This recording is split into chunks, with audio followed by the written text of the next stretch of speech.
Hey everyone, I wanted to go ahead and talk about Octopath Traveler Champions of the Continent. This is essentially a brand new Octopath Traveler game that is set to release in the summer very soon. And perhaps the reason why you didn't necessarily hear about this game all that much is because it's not necessarily coming to consoles like Nintendo Switch, even PlayStation 5, Xbox, or even PC for that matter. It's coming to mobile devices, both Android and Apple Store as well. So obviously a lot of ideas already come into your mind the second that I tell you, hey, it's a mobile game. Of course, the fact that gacha mechanics are almost mandatory for a free-to-play mobile game are of course there. But in this video, I'm going to try to give you a little bit of hope as to why I think this game is worth a second look, especially after the very promising beta which took place not just too long ago, as we ramp up for the summer release, presumably within the next month or two.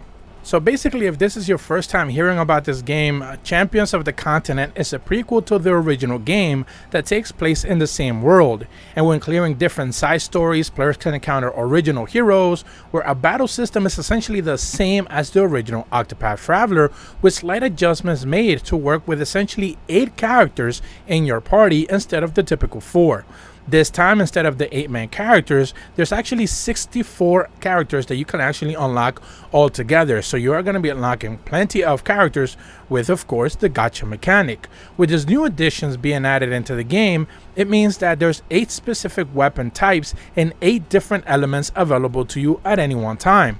Sometimes it's wise to essentially focus on elements or weapons whenever you're building a team, but it really just matters if you actually got a really decent pull, and that's pretty much what's going to dictate most of your damage to a certain degree. Of course, certain rarity cards come from 3 to 5 stars, so of course 5 stars are going to mean more, higher damage and more elemental damage and all that kind of stuff. That's kind of a given. Stories wise, essentially you have 3 different stories that you need to be concerned with, as you have different antagonists for each one.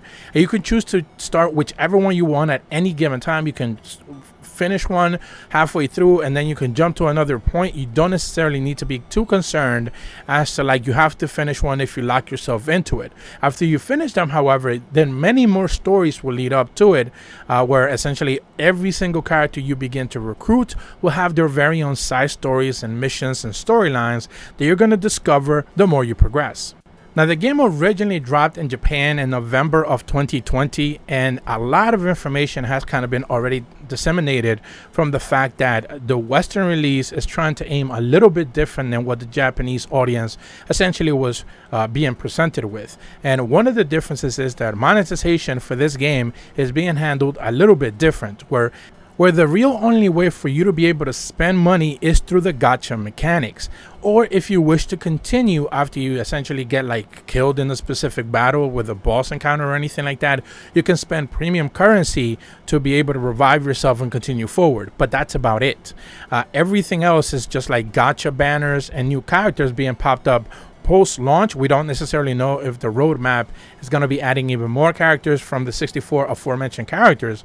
But other than that, all you really have to be concerned with when it comes to monetization is the gacha mechanics. Now, like I said before, 3 to 4 star characters are going to be pretty much more than enough for you to be able to kind of get through the game if all you really care about is finishing the story. But if you get those 5-star characters, essentially they're going to be the ones who are going to be carrying your team. That's just kind of the way this works.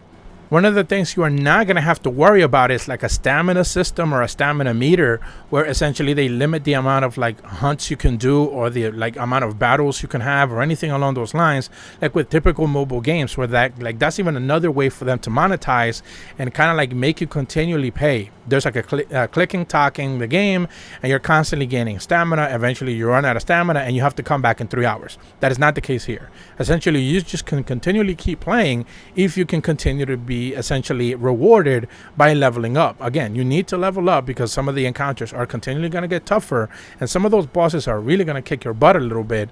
So the better armor you have, the more you grind it, the more powerful you are, the better chances you're going to have to be able to take them down. And of course, if you get lucky with a couple of gacha pulls, that's just going to make it even easier, but it's not mandatory. And I think that's the biggest takeaway from this whole thing. Now, this easily could have been one of those games that they could have just completely repackaged. Forget the idea of making it specifically for consoles. They could easily repackage this game and make it available for Nintendo Switch, PlayStation, Xbox, PC, and all of that instantly. because all the mechanics are already there. The characters can be unlocked from the get-go, and pretty much all you have to do is just make your way to them to be able to get them. So that's not really, that much different from many other RPGs. So it would have been a really interesting thing if they decided to, yes, release the mobile version and then maybe subsequently announce that it's going to be coming to consoles. But it seems to be like they're still hoping that the mobile audience will be willing to give them more money through gacha than they could have actually made from just simply making this game available on consoles, which I think what most people would have expected, even if you didn't think Octopath Traveler was that great of a game to begin with. I've seen a lot of people complain about the story or stuff like that.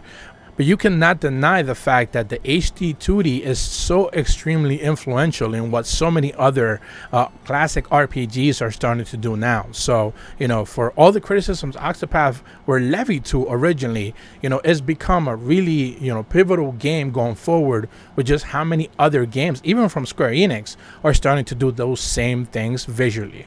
So that's about all the information that I wanted to go over specifically when it comes to Octopath Traveler Champions of the Continent. And I'm going to leave a link in the description below for anyone who's interested in pre-registering both in Android and or Apple. So go ahead and do so if they so desire. If you're brand new to my channel, be sure to leave a like and subscribe. Hit the button to receive notifications when the videos go up. And as always, thank you so much for watching. See ya.